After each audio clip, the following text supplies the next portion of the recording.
amada igreja, e nós estamos continuando aqui a nossa série Plenitude, falando de algo completo, cheio, transbordante. E para falar hoje a respeito disso, eu quero convidar o nosso amigo, Pastor Neil. Pastor Neil é um amigo da nossa casa de muitos anos, esposo da pastora Andréia, pai de 2 lindas filhas. E eu quero honrar a vida dele, porque eu sei do esforço, vou dizer assim. Ele não está presente no domingo na igreja dele, né? O pastor Ogalvro está lá na Indonésia, aqui pertinho, e participando de um encontro, mas ele teve todo o cuidado de combinar com o Neil aí, para que o Neil pudesse ministrar nas nossas vidas no dia de hoje. Neil, muito obrigada. Obrigada. Toda semente, viu, meu irmão? Eu sei desse esforço.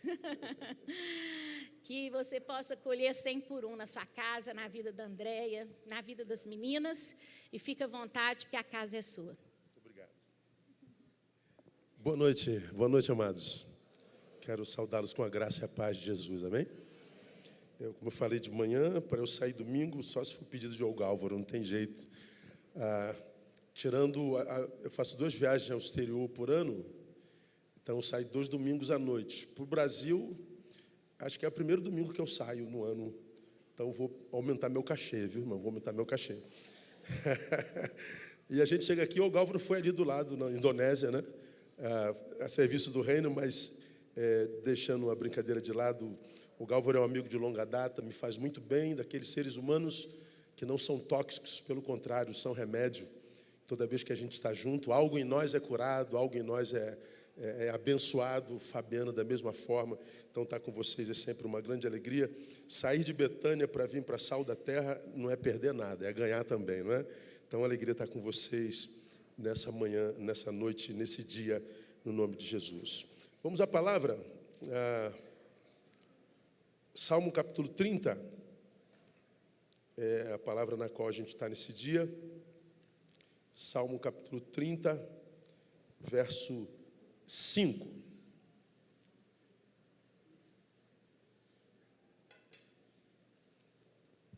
Esse é um dos salmos mais conhecidos da Bíblia Sagrada, e a gente vai pensar 34 minutos nele.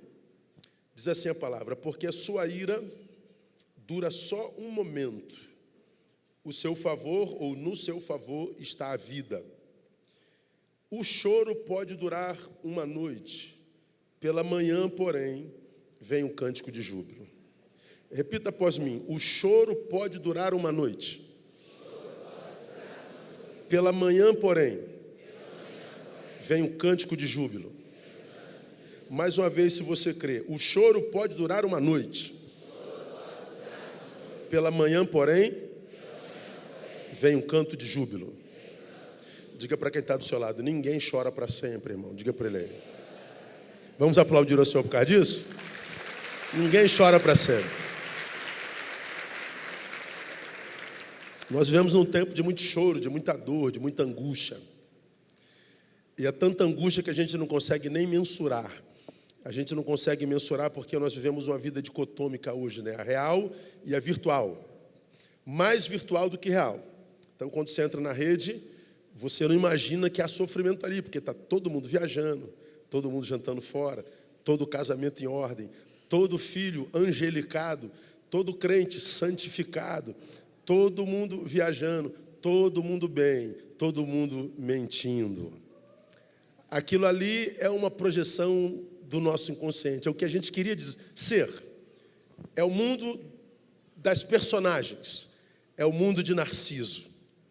Como a gente vive lá no mundo de Narciso, todo mundo é bonito, todo mundo é intelectual, todo mundo entende de tudo, todo mundo palpita sobre tudo, todo mundo está bem, a gente não tem noção de quanto a gente está de fato ruim. A gente está pior do que parece. E eu acho que um dos maiores desafios impostos a nós cristãos hoje, para você que é cristão, um dos maiores desafios impostos a nós hoje é como lidar com o sofrimento que tão de perto nos assola a todos. Eu estava conversando no carro indo para o hotel depois do culto da manhã, falando de um grande amigo meu, que é um pastor chegado, mais chegado do que um irmão consanguíneo meu, que estava tratando de um brother nosso, motociclista, que mora lá na Barra da Tijuca, que na quinta-feira se jogou do 18º andar. E a perversidade não é só isso, é que tem sempre alguém gravando isso, né? E alguém gravou a queda do corpo por 18 andares e jogou no WhatsApp. Viralizou. Meu amigo que estava cuidando dele entrou no quarto, Fabiana, na sexta-feira e não sai do quarto desde sexta-feira. Ele não está suportando o fato de ter perdido aquela vida, de não ter conseguido salvá-la. É o cara mais up que eu conheço na minha vida, mas ele mergulhou na sua amargura, na sua tristeza, na sua dor, no seu luto. Liguei para ele, pedi para que a esposa dele botasse no Viva Voz e no WhatsApp para que nós nos víssemos. Nem comigo ele quis falar.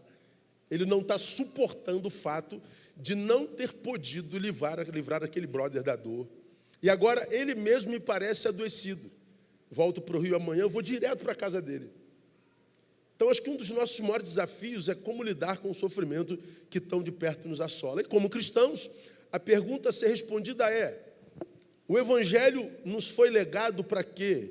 O Evangelho nos foi dado pelo Cristo para quê? O Evangelho veio para quê? Para nos livrar da dor ou para nos capacitar para suportá-la? Para que serve o Evangelho? Qual a razão do legado evangelical? Ele existe mesmo para livrar a gente da dor? Ou será que Deus em Cristo nos legou o Evangelho para que nós aprendêssemos a lidar com a dor e suportá-la? Você acredita mesmo que é possível passar pela vida sem sentir dor? Sim ou não? Dá para passar pela vida sem sentir dor?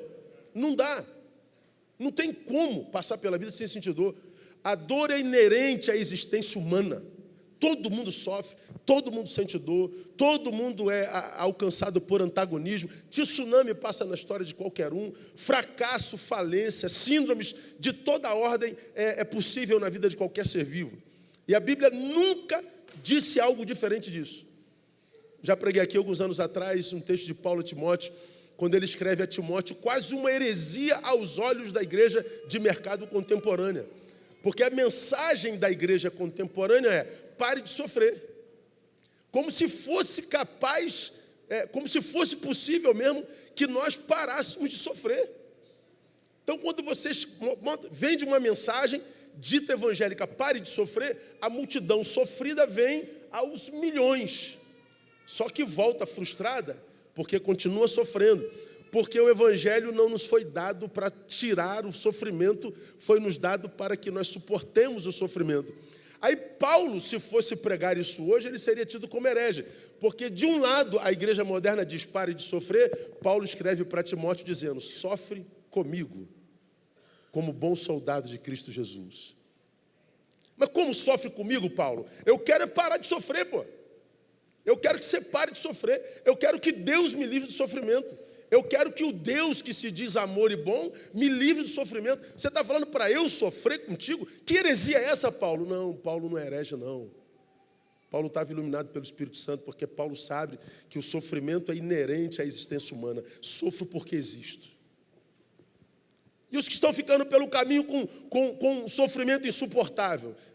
Não é o sofrimento que é insuportável. É o sujeito que não amadureceu o suficiente para lidar com as suas dores. O problema do sofrimento é o sofredor. O problema do sofredor não é o sofrimento, é a imaturidade. Eu vou repetir. O problema do sofrimento é o sofredor. E o problema do sofredor não é o sofrimento, é a imaturidade. Há muito tempo, e até hoje, né, nossas igrejas têm falado muito sobre vitória, prosperidade. Gente, eu rodo o Brasil o ano inteiro, parte do mundo pregando. E é impressionante como a igreja só fala de vitória, vitória, vitória, prosperidade, alegria, ascensão. Deus vai te dar, Deus vai fazer, Deus vai fazer. Deus colocou por cabeça, não por cauda. Deus vai te dar, Deus vai te dar. Deus dá tanto. A gente só prepara o povo para a vitória. Quando a derrota vem, ele não sabe como lidar. Só prepara para o troféu. Quando vem o segundo lugar, ele não sabe como lidar. Só fala de prosperidade, de dar certo. Agora, eu acredito de todo o meu coração que a superação do sofrimento, a força manifesta nos momentos mais difíceis da nossa jornada, a sabedoria do alto revelada no tempo do tsunami, no tempo da adversidade, nos tempos escabrosos da vida, a sabedoria do alto revelada nesse tempo, como mensagem, são mais úteis do que as mensagens de vitória e prosperidade. A gente acredita que uma boa mensagem é botar alguém aqui dizendo como ele venceu. Eu acredito que hoje uma boa mensagem é botar alguém aqui dizendo como é que ele suportou, sem ter sido deformado, sem ter desistido. Depois de ter passado pelo vale da sombra da morte, ter chegado lá inteirinho. Para mim, essa é a mensagem. E não como a gente conseguiu vitória. Como que a gente não foi derrotado. Eu acho que seria a melhor versão do Evangelho. Porque uma vez perguntaram a C.S. Lewis, por que os cristãos sofrem, C.S. Lewis? Porque na cabeça do que indaga, cristão não devia sofrer, porque é de Deus. C.S. Lewis responde exatamente assim, por que os cristãos sofrem? Por que não sofreriam? Em Cristo Jesus, são os mais capacitados para lidar com os sofrimentos. Na cabeça de C.S. Lewis, se pudesse escolher alguém para ser alvo do sofrimento, que fossem os cristãos, porque os não cristãos não sabem lidar com isso. Cristão deveria saber. Porque a gente não sofre sozinho, irmão. A gente sofre com Jesus no barco. Eu me lembro perfeitamente, falei de manhã, daquela passagem na qual os discípulos de Jesus estavam no barco, e o mar começa a encapelar, o mar começa a tentar afundar o barco, e os profissionais do mar e do navio, desesperados porque não sabiam o que fazer. Já estavam jogando tudo do barco fora, e o barco descontrolado, eles imaginavam que iam morrer. Mas o que acontece? Jesus está dormindo no porão do barco. Eles já não tendo mais o que fazer, se desesperam e ficam com raiva de Jesus, vão até o porão e começam a acordar Jesus. Pô, Jesus, a gente está lá se matando para tentar salvar a vida, o senhor está dormindo, o senhor não tem vergonha, não está amarrado em nome de Jesus? Jesus, levanta daí e ajuda a gente a salvar a vida da tripulação.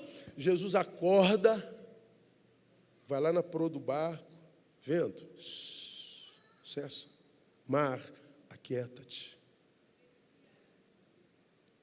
Os discípulos ficam tranquilos, como nós ficaríamos se ele entrasse no nosso barco, no mar encapelado, e amenizasse o mar que está tentando nos afundar na vida, né?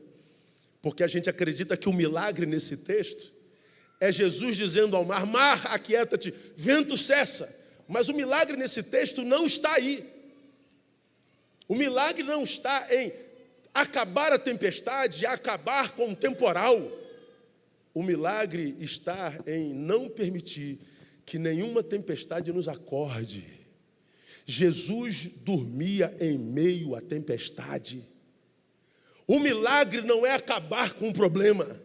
O milagre é não permitir que problema nenhum roube meu sono, roube minha paz, sequestre o meu ser, me deforme da qualidade de um adorador para um murmurador.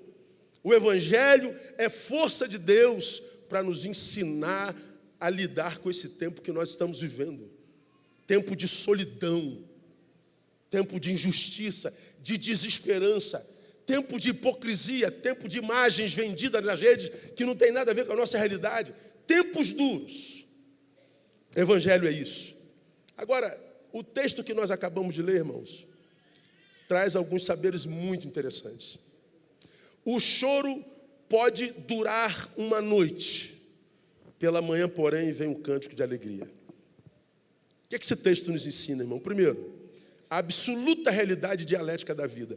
A vida é absurda, absolutamente dialética. Choro e alegria. E olha o que o texto diz. Você pode chorar a noite toda, pela manhã vem um cântico de alegria. Noite e dia. Dia e noite. Dia e noite é o período de 24 horas. E ele está dizendo que no período de 24 horas, de manhã eu choro, de manhã eu sorrio e à noite eu choro. À noite eu choro, de manhã eu sorrio. No período de 24 horas, eu tenho dois sentimentos completamente antagônicos. Por quê? Porque a vida é assim, dialética. Eu entro, eu saio, eu subo, eu desço, eu engordo, emagreço, eu quero, não quero mais, eu caso, eu descaso, eu vou, eu volto. É sim, é não, estou triste, estou alegre, ganhei, perdi. A vida é assim, absolutamente dialética. É o que o texto nos ensina de uma forma extraordinária. E mais, irmão, esse texto diz que se de um lado amanhã acaba com a tristeza, por outro lado, está dizendo que a noite acaba com a alegria. Veja se não é. O choro pode durar uma, pela manhã vem o quê? Cântico de alegria. Mas depois de uma manhã vem o quê? Outra noite. E a noite o que eu tenho? Choro. Então na vida eu sorrio, na vida eu choro. Na vida há um tempo em que eu quero viver 200 anos, no outro dia eu quero morrer. Na vida eu acordo apaixonado por pessoas, no outro dia eu quero matar uns 15. Num dia eu quero abraçar todo mundo, num dia eu quero beijar todo mundo, num dia eu quero enfiar a mão em qualquer um que aparecer na minha vida. Bom dia, pastor. Bom dia por quê? O que tem de bom nesse dia? É assim, não é, irmão? É assim, a vida é dialética. Agora vem a pergunta, se assim é, de onde vem a ideia equivocada de que a vida não vale a pena, de que a vida perde o sabor, de que a vida perde o sentido quando o tempo do choro chegou? Por que uma pessoa sobe ao 18º andar e se joga dizendo, a vida não vale a pena? Por que, irmão, que não vale? Porque eu estou sentindo muita dor, porque eu estou sentindo muita angústia, porque eu estou desesperado. A vida não vale a pena. Ué, a vida não vale a pena porque você está chorando? A vida não vale a pena porque não aconteceu como você queria? A vida não vale a pena porque não deu certo nesse tempo? A vida não deu certo porque o choro chegou? Para muitas pessoas desse tempo é assim. Aí nós temos 32 suicídios por dia. Mas antes do suicídio, nós temos bilhões de gente tomado por ansiedade, tomado por depressão, tomado por toda sorte de transtorno. Temos uma geração inteira movida por barbitúricos. Temos uma geração inteira entregue à droga, entregue à bebida, entregue à cocaína. Uma geração inteira entregue a uma religiosidade castrante que castra a humanidade sujeita, porque estão tentando fazer a vida dar certo, ou mas na verdade estão desistindo da vida, porque estão dizendo a vida não presta. Porque a dor chegou, mas peraí, meu filho, não presta agora. Mas o texto está dizendo, não existe dor que dure para sempre. Se você está chorando agora, a alegria vai voltar no nome de Jesus. Então você não pode desistir da vida inteira por causa desse hoje disfarçado de insuportável. Porque esse hoje não é eterno. Repita comigo, não há dor que dure para sempre. A frase toda, não há dor que dure para sempre. Você acredita nisso, amém ou não? Então receba como verdade de Deus. Não desista da vida por causa da dor do agora. Porque a vida é dialética. De onde vem essa ideia equivocada de que a vida não vale a pena? De onde os revoltados com a existência tiram a ideia de que tem razão de estar revoltado. Estou revoltado com Deus, pastor. Mas o problema é a dor mesmo? Não, não é não. Essa ideia de que a vida perde sabor vem de alguém que não amadureceu o suficiente para entender a vida como de fato ela é. Dialética. O problema do sofrimento é o sofredor. O problema do sofredor é a imaturidade. Porque eu já vi um monte de gente abrir mão da vida por um problema muito menor do que outros, que a despeito de viverem problemas maiores do que aquele, continuam caminhando aos trancos e barrancos cheios de esperança. O problema do sofrimento é o sofredor. O problema do sofredor é a imaturidade. Ora, se eu amadureço para entender a vida como ela é, eu vou parar de gastar minhas poucas forças, de envidar esforços, para buscar respostas para perguntas para as quais não há respostas. Por que comigo? Por que Deus permitiu? Por que comigo e não com ele? Por que? Eu não concordo com isso, eu não acho justo. Mas por quê? Não tem porquê. Há tempo de sorrir e há tempo de chorar. O tempo de chorar chegou. Ah, mas não devia ser assim. Eu sei que não devia, mas não foi assim. Foi. Então amadureça, cresça com essa dor aí. Em vez de esperar resposta para continuar caminhando, caminha mesmo sem resposta.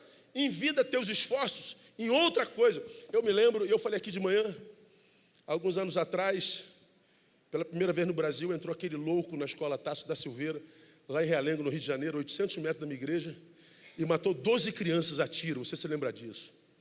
Comoção nacional. Eu estive no enterro da mais da metade daquelas crianças.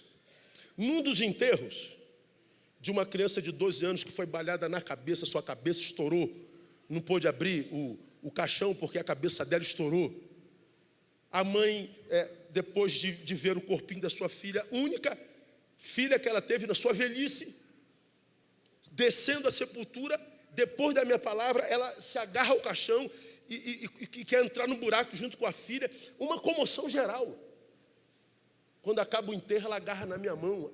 A multidão no cemitério, jornal, jornalistas, ela agarra no meu braço e gritando, diz: Pastor Neil, aonde estava Deus quando aquele desgraçado matava a minha menina? Aonde estava Deus? Eu abraço aquela irmã e digo: Deus estava no mesmo lugar que estava quando mataram o filho dele. E porque Deus permitiu que matassem o filho dele, eu sei que a senhora vai suportar a morte da sua filha. Vai ser muito difícil. Porque quando morre um filho, morre a mãe. Ela não é mais mãe. Só que a sua filha morreu e foi embora. A senhora morreu e tem que continuar sobrevivendo. Mas nós servimos a um Jesus Cristo que é especialista em ressurreição. E ela vai ressuscitar você no nome de Jesus. Continue esperança. Ela está lá na igreja. Um problema do sofrimento é o sofredor. Ao invés da gente perguntar a Deus por quê, nós nunca saberemos. A gente tem que pedir a Deus: Deus, já que foi da tua permissão, me dá força para seguir, me dá força para continuar. E nós devemos fazer da nossa dor escola, porque a dor é a melhor escola para o ser humano. A gente só cresce na dor, a gente só cresce na adversidade. Eu acredito que num tempo de tanta dor como a nossa, como esse tempo, nós deveríamos ter no mundo a geração mais madura da história. Nós temos a geração mais ridícula, mais mimimi, mais bolinha de sabão, mais frágil para a relação da dor. Por quê? Porque prefere fugir do sofrimento ao invés de transformá-lo em escola para crescer.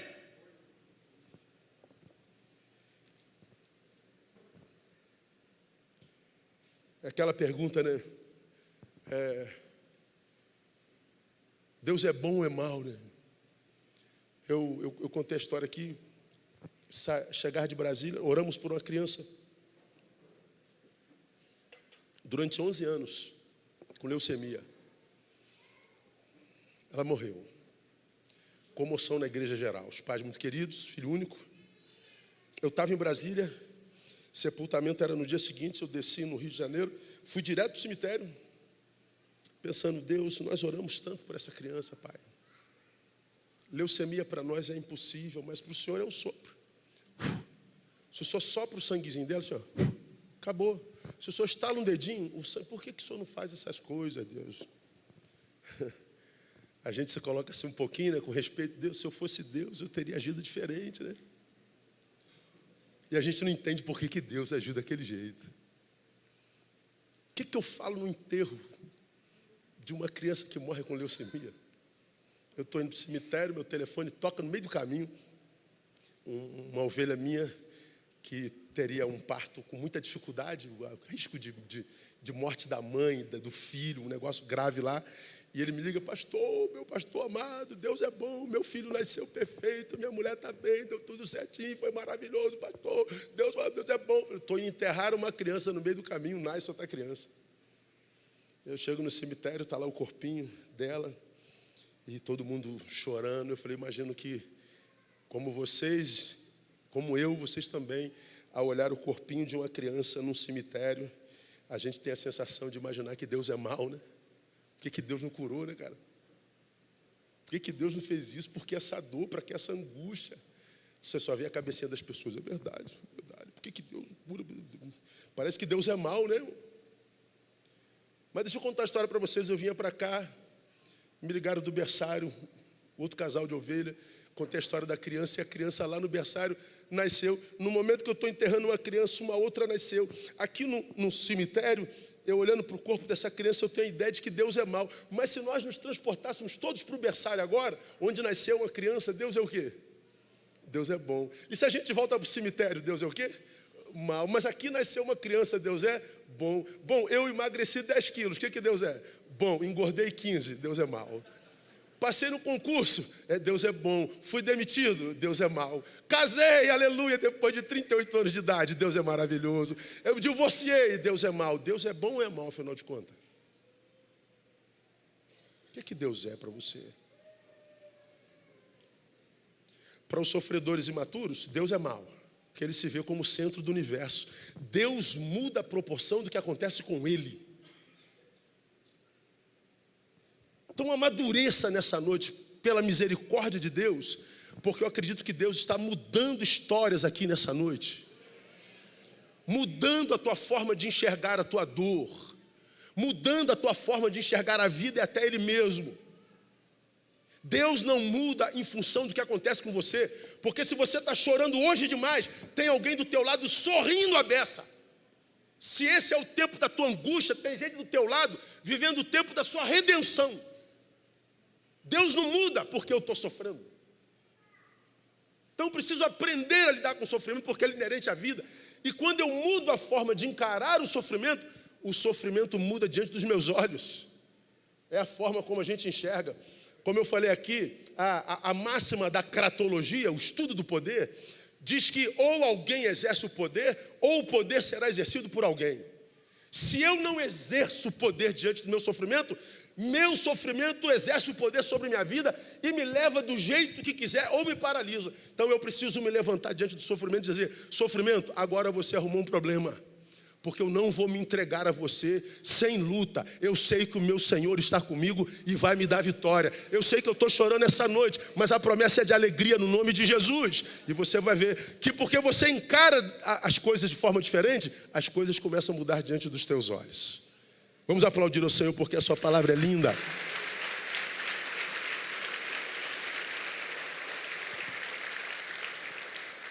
Porque aqui tem gente desistindo da vida, não amadureceu o suficiente. Mas, por que tem gente que diz que a vida não vale a pena na dor?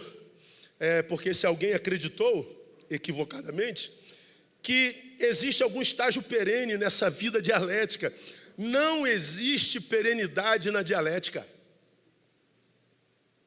Não existe estado perene na vida dialética.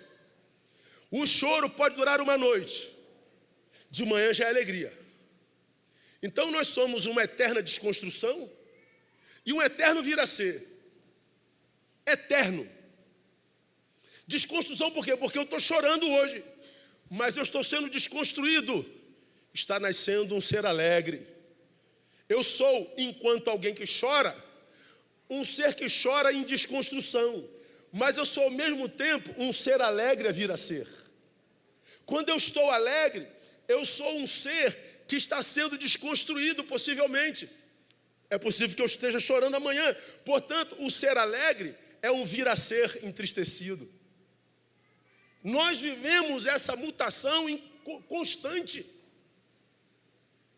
Não existe estado perene. Eu estou sentindo uma dor horrível. Não tem problema. Ela não vai durar para sempre. Eu estou morrendo, abençoado pela alegria. Não vou me soberbecer, amanhã eu posso estar chorando. Não existe perenidade. Agora, o que acontece conosco? Quando a gente está bem, a gente esquece de Deus. A gente esquece de agradecer, a gente esquece de adorar, a gente esquece de comungar, porque a gente acha que vai ser isso para sempre. Quando a gente perde tudo, a primeira coisa que a gente lembra é de Deus. Porque a gente quer voltar àquele estado. Pois é, não existe estado perene na vida. Por isso que a Bíblia diz que se essa mudança é constante, nós precisamos, primeiro, nos tornar nós mesmos o agente da mudança pela qual precisamos passar. Se eu quero que a minha vida mude, se eu não quero ficar nessa angústia do sofrimento e do antagonismo, e eu não tenho poder sobre essa geografia, eu tenho que me tornar o agente da transformação pela qual eu preciso passar. A minha postura diante disso precisa mudar. Eu não posso esperar que a coisa mude para que eu mude. Eu não posso esperar que alguém faça alguma coisa para que eu mude. Por quê, irmão? Porque está todo mundo enfrentando seus problemas. Está todo mundo cheio de problema na vida. Está todo mundo ferrado na vida, irmão. E os que estão te ajudando hoje, não vão ajudar para sempre. Porque eles também, de alguma forma, precisam de ajuda. Então, na verdade, eu concordo com Rousseau. Rousseau disse que o homem é absolutamente só. Nós estamos sozinhos na vida. As angústias mais densas da alma humana acontecem lá dentro e ninguém pode ajudar. Suas angústias, sua esposa não imagina. Seu marido não imagina. Seus filhos, seus amigos estão lá dentro. Somos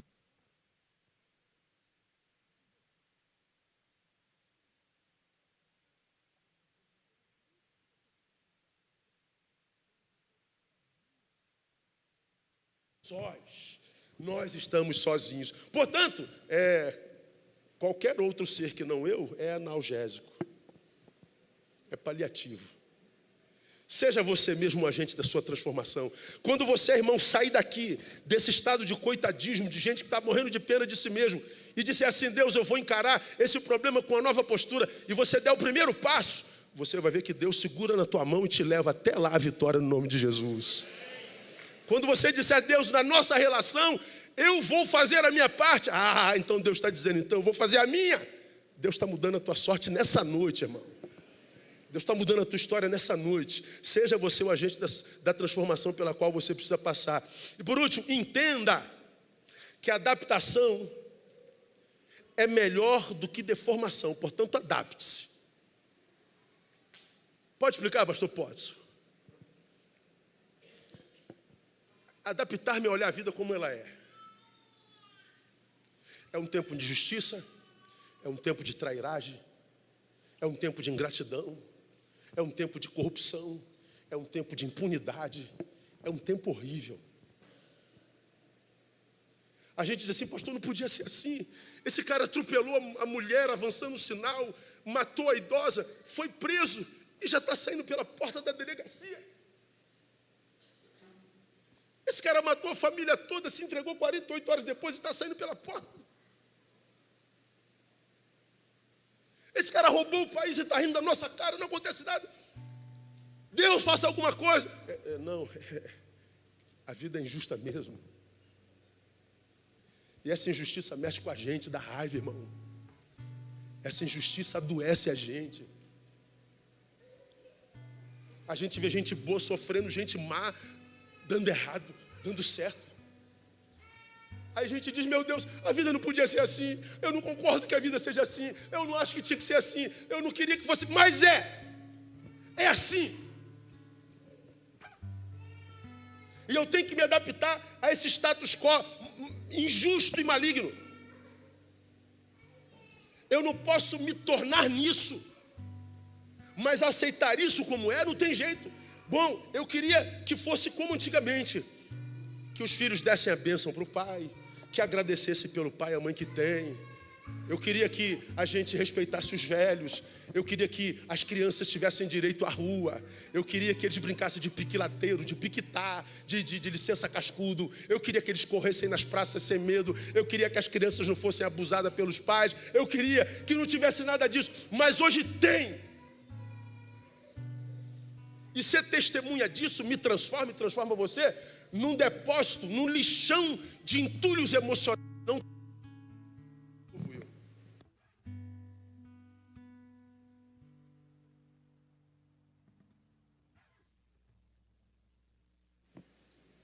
ele muta. Coisa assim. Emoção. A vida não é como eu queria, irmão. Mas eu não posso esperar que a vida melhore para que a minha melhore.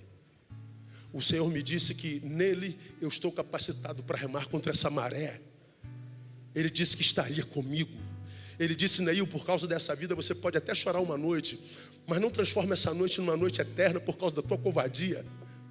Não permita que a noite que chegou te deforme de tal forma que faça com que quando a alegria chegar, te encontre deformado. Não permita que a tua dor te estrague de tal forma que quando chegar o dia da alegria te encontre deformado. Não permita. Levanta daí. Ame-se. Acredita no Deus que você crê.